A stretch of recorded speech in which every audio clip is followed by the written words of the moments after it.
Nas vastas terras do centro-sul do Brasil, onde os campos se estendem e as araucárias contam histórias, existe uma lenda que assombra a todos.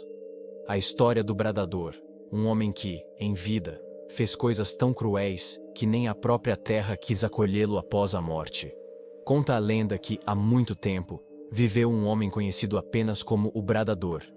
Em vida, ele era cruel e desumano, chegando até a fazer mal à sua própria mãe. Suas atitudes assustavam a todos e deixavam um rastro de tristeza e medo por onde passava. Muitos acreditam que ele foi marcado por um destino sombrio desde o começo, como se um mal maior o tivesse tomado desde a infância. As histórias contadas pelas pessoas da região revelam que ele não tinha remorso, e suas ações espalhavam o terror por onde andava. Ele se tornou um símbolo da maldade, um exemplo do que pode acontecer quando o coração se fecha para o bem. Quando chegou o fim de sua vida, o destino quis que ele não encontrasse descanso. Diz a lenda que a própria terra, cansada das suas maldades, se recusou a receber seu corpo. Sem um lugar para descansar e com todos os seus pecados por expiar, sua alma ficou condenada a vagar pelos campos. Essa condenação fez com que ele se transformasse no que hoje chamamos de Bradador. Um espírito penado, que vaga incessantemente, carregando em si a dor e a culpa de uma vida de crueldade. Seu sofrimento é tão intenso que nas noites escuras é possível ouvir seus gritos e lamentos ecoando pelo campo, como se a própria natureza chorasse por ele. Moradores da região afirmam que, em noites sem luar, um grito forte e desesperado pode ser ouvido. É como se o Bradador clamasse por um alívio que nunca chega, revivendo sua angústia a cada madrugada. Esses sons são lembrados com temor, pois ninguém sabe ao certo o que pode acontecer se o grito for escutado de perto. Relato de um morador local.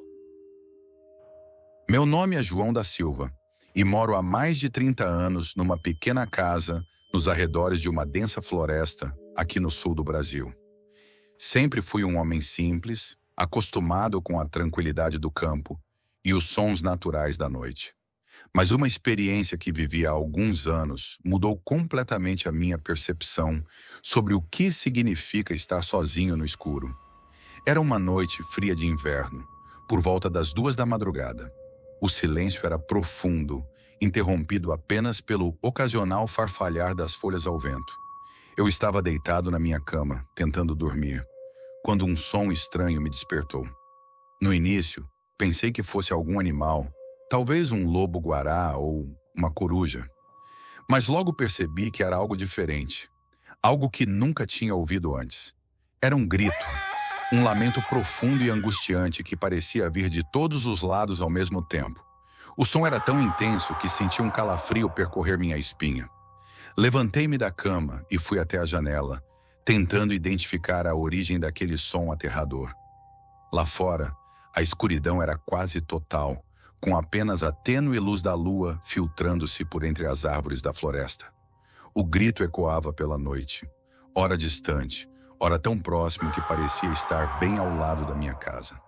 Era como se a própria floresta estivesse chorando de dor. Lembrei-me das histórias que os antigos contavam sobre o Bradador, uma alma penada condenada a vagar pelos campos e florestas, soltando gritos de sofrimento eterno. Sempre achei que fossem apenas lendas para assustar crianças, mas naquele momento comecei a duvidar. Decidi acender uma vela e sair para a varanda, mesmo com o coração acelerado e as mãos trêmulas. A noite estava gelada, e o vento cortante trazia consigo um cheiro estranho, uma mistura de terra molhada e algo que não consegui identificar. O grito continuava, agora mais baixo, mas ainda assim perturbador. Olhei em direção à floresta, tentando enxergar algo além das sombras dançantes das árvores. De repente, senti uma presença.